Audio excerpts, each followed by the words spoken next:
one of the primary case. वो अभी भी झूठ बोल रही है, पहले भी झूठ बोल रही थी। नहीं, गलत आरोप लगा रहे हैं, झूठे आरोप लगा रहे हैं।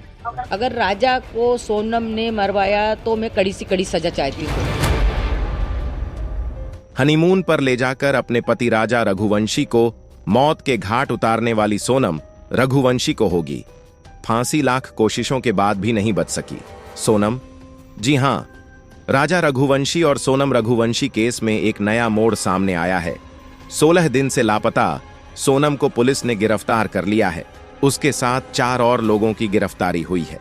सोनम की गिरफ्तारी के बाद अब उसे फांसी देने की भी तैयारी हो चुकी है। जो केस पिछले 16 दिनों से उलझा हुआ था, उसमें अब नया मोड़ आ गया है। राजा रघुवंशी की हत्या कोई और नहीं बल्कि उनकी पत्नी सोनम नहीं कराई थी। आखिर यह सब कैसे हुआ? कैसे राजा रघुवंशी की मौत हुई और कैसे पुलिस ने सोनम को गिरफ्तार किया और अब उसे क्या सजा होगी? यह सब जानने के लिए आप इस वीडियो को अंत तक जरूर देखें। लेकिन उससे पहले आपको इस केस के बारे में शुरू से जानना होगा कि इस केस की शुरुआत कैसे हुई, कैसे राजा की हत्या हुई। हनीमून जिंदगी का सबसे खूबसूरत पल जिसका इंतजार हर कपल करते हैं। हमारे देश में एक जगह है, मेघालय, जहां हर तरफ फैली हरी भरी वादियां, झरने, ऊंचे ऊंचे पहाड़ और उनके बीच से गुजरती सड़कें आपको किसी फिल्म के सीन जैसा महसूस कराएंगे। शायद इसी वजह से इंदौर के रहने वाले कपल राजा रघुवंशी और उनकी पत्नी सोनम रघुवंशी अपने हनीमून के लिए मेघालय जाने का चयन करते हैं। इंदौर के रहने वाले राजा रघुवंशी ने 11 मई 2025 को सोनम रघुवंशी से शादी की थी। इसके बाद दोनों पति पत्नी 20 मई को हनीमून के लिए मेघालय रवाना हुए थे। 22 मई को दोनों शिलांग के मामले की आज गांव स्थित श्री पारा होम स्टे में ठहरे थे। लेकिन 23 मई को उनके साथ कुछ ऐसा होता है जो किसी हॉरर स्टोरी से कम नहीं है। दरअसल 20 मई को राजा और सोनम गुवाहाटी एयरपोर्ट पर लैंड करते हैं। फिर वो लोग कामाख्या देवी के दर्शन करने के लिए जाते हैं। असम में 1 से 2 दिन घूमने के बाद 22 मई को राजा और सोनम शिलांग में पहुंच जाते हैं। वहां के एक लोकल रेंटल एजेंसी से वो लोग एक स्कूटी किराए पर लेते हैं और उसी स्कूटी से आसपास के कुछ जगह घूमते हैं। अगले दिन यानी कि 23 मई की सुबह 5:30 पर वो लोग अपने होटल से चेकआउट कर लेते हैं। वो लोग अपने लगेज बैग को स्कूटी में कैरी करके घूम नहीं सकते थे, इसीलिए उनके पास जितना भी कीमती सामान था उसे भी एक छोटे बैग में डालते हैं और बाद की का लगेज उसी होटल के रिसेप्शन में छोड़ देते हैं। उस दिन सोनम का फास्टिंग था, इसलिए वो लोग एक दुकान से कुछ फ्रूट्स खरीदते हैं और कॉफी पीते हैं। उसके बाद वे लोग दूसरा हिल्स की तरफ बढ़ते हैं जो कि शिलांग से लगभग 7 किलोमीटर दूर है। वहां पहुंचने के बाद दोपहर करीब 1 से 1:30 बजे के बीच सोनम अपनी सास से फोन पर बात करती है। इसी कॉल रिकॉर्डिंग से पता चलता है कि राजा और सोनम को नीचे जाकर जहां घूमना था वह उस जगह पर ऑलरेडी घूम चुके थे और करीब 1:30 बजे के आसपास अपनी स्कूटी के पास लौट रहे थे। यह राजा और सोनम का आखिरी कॉल होता है, क्योंकि 1:47 पर जब राजा के बड़े भाई सोनम को कॉल करते हैं तो सोनम का मोबाइल रिंग तो होता है लेकिन कोई रिसीव नहीं करता। राजा का फोन तो पहले से ही स्विच ऑफ था, लेकिन 24 मई को सोनम का फोन भी बंद हो जाता है। अब यह क्लियर हो जाता है कि 1:20 से लेकर 1:47 के बीच ही कुछ अनहोनी हुई थी। राजा के बड़े भाई विपिन तुरंत शिलांग पहुंचते हैं। जब वे होटल पहुंचते हैं तो वहां पता चलता है कि राजा और सोनम 23 मई की सुबह 5:30 पर चेकआउट कर चुके थे और उनका लगेज अभी तक वहीं रखा हुआ है। तब से इस बैग को कोई लेने नहीं आया। यह सुनते ही विपिन को यकीन हो जाता है कि कुछ न कुछ तो अनहोनी हुई है। जरूर दोनों किसी मुसीबत में हैं। राजा और सोनम का घर से बात हुए 1 दिन से ज्यादा हो चुका था। ऊपर से पूरा नॉर्थ ईस्ट भारी बारिश की चपेट में था। कई जगह बाढ़ और लैंडस्लाइड की वजह से रेड अलर्ट लगा हुआ था। ऐसे में समय रहते खोजबीन नहीं होती तो उनका मिलना मुश्किल हो जाता। इसलिए राजा के बड़े भाई विपिन ईस्ट खासी हिल्स पुलिस को इन्फॉर्म करते हैं, लेकिन खराब मौसम की वजह से पुलिस भी ज्यादा कुछ नहीं कर पाती। इसलिए खुद ही राजा के फैमिली वाले राजा और सोनम को ढूंढना शुरू कर देते हैं। राजा और सोनम ने अपने ट्रिप की कई फोटो और वीडियो अपने परिवार को भेजे थे। इन्हीं में से एक फोटो में पीछे एक पोस्टर दिखता है। जिसकी मदद से वे उस स्कूटी वाले तक पहुंचते हैं जिससे राजा ने स्कूटी किराए पर ली थी। वो बताता है कि उस स्कूटी में जीपीएस ट्रैकर लगा है जिससे उसकी लोकेशन पता चल जाती है। जब लोग वहां पहुंचते हैं तो पाते हैं कि स्कूटी एकदम ठीक तरीके से पार्क की गई है, चाबी अभी भी उसमें लगी है, जो अजीब बात है। लेकिन स्कूटी के साथ जो हेलमेट दिया गया था वह भी गायब था। अब भी पुलिस इस केस को उतनी गंभीरता से नहीं ले रही थी, लेकिन जब मध्य प्रदेश के मुख्यमंत्री और सांसद इस केस में दिलचस्पी दिखाते हैं तब जाकर सर्च ऑपरेशन तेज होता है। लेकिन खराब मौसम की वजह से रेस्क्यू करना मुश्किल हो जाता है। मगर ऐसे हालात में भी वहां के लोकल लोग राजा और सोनम को ढूंढने में आगे आते हैं। करीब 50 रेस्क्यू टीम बनाई जाती हैं, जिनमें लोकल पुलिस, एसडीआरएफ, एनडीआरएफ और एनजीओ के लोग मिलकर सर्च ऑपरेशन शुरू कर देते हैं। जहां ये लोग नहीं पहुंच पा रहे थे वहां ड्रोन और हेलीकॉप्टर की मदद से सर्च ऑपरेशन चलता है, लेकिन लगातार बारिश की वजह से काम बहुत मुश्किल हो जाता है। बारिश लगातार हो रही थी, जिसके चलते काफी दिक्कतें हो रही थीं। 2 जून को यानी कि लापता होने के 10 दिन बाद जहां स्कूटी मिली थी वहां से 25 किलोमीटर दूर एक बॉडी मिलती है। हाथ में एक टैटू बना हुआ था और उसमें राजा लिखा हुआ था। जब पुलिस वाले विपिन को यह बॉडी दिखाते हैं तो विपिन उसे पहचान लेते हैं कि यह तो उनके ही भाई की बॉडी है। सबका जो डर था वो सच हो जाता है। परिवार में हाहाकार मच जाता है। लेकिन यहां पर कहानी खत्म नहीं होती, बल्कि यह केस अब और भी उलझ चुका था।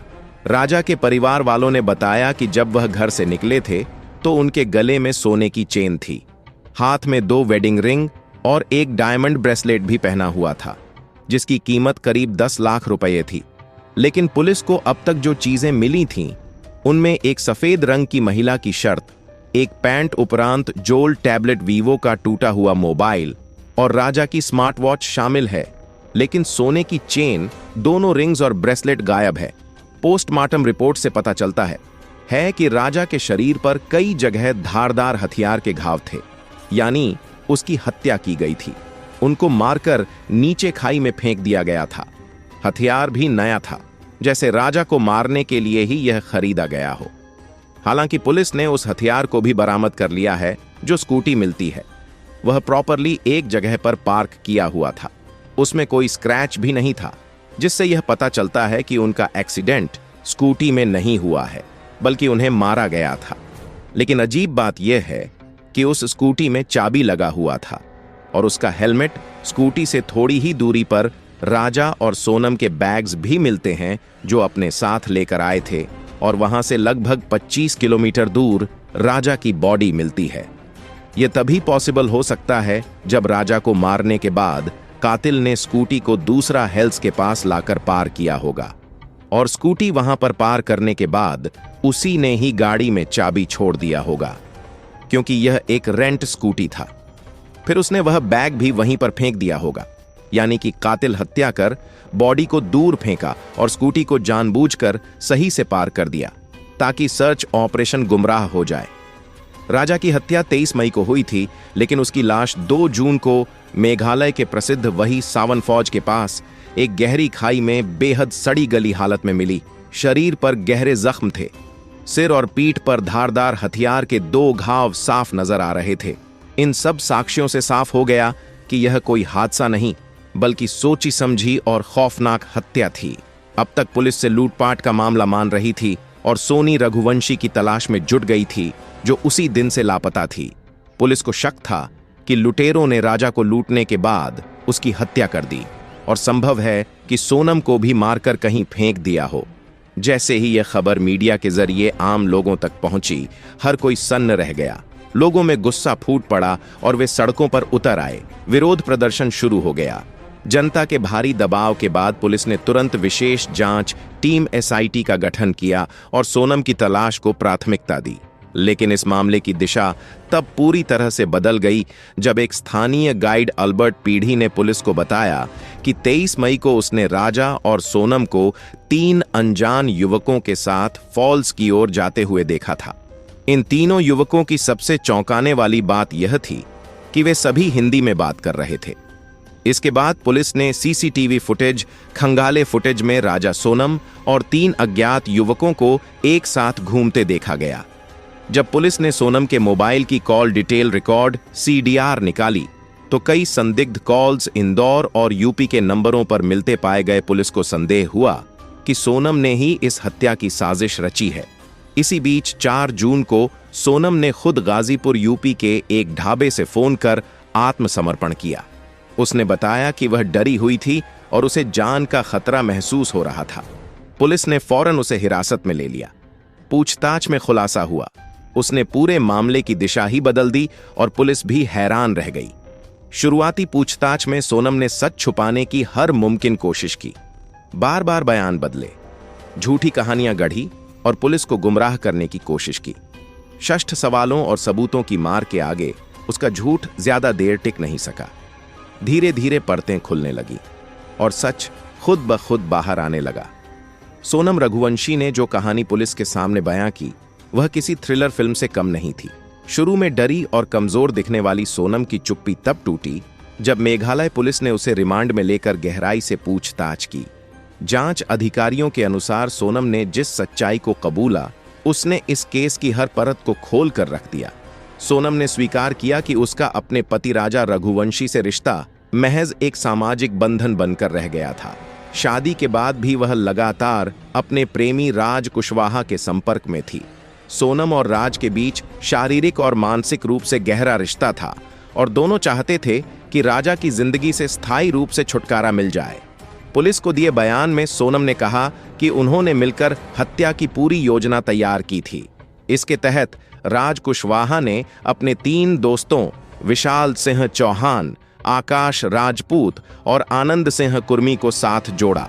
योजना के मुताबिक सोनम और राजा को मेघालय ट्रिप पर भेजा गया ताकि घटना दुर्घटना जैसी लगे और शक ना हो। 23 मई को जब वे सौदों फॉल्स के पास ट्रैकिंग के लिए निकले तो सोनम ने राजा को एक ऐसे रास्ते पर ले जाने में मदद की जहां पहले से छिपे 3 हमलावर मौजूद थे। राजा पर अचानक धारदार हथियार से हमला किया गया और उसे खाई में धकेल दिया गया। सोनम ने बताया कि वह सब कुछ जानते हुए भी वहीं से वापस लौट गई और फिर फरार हो गई।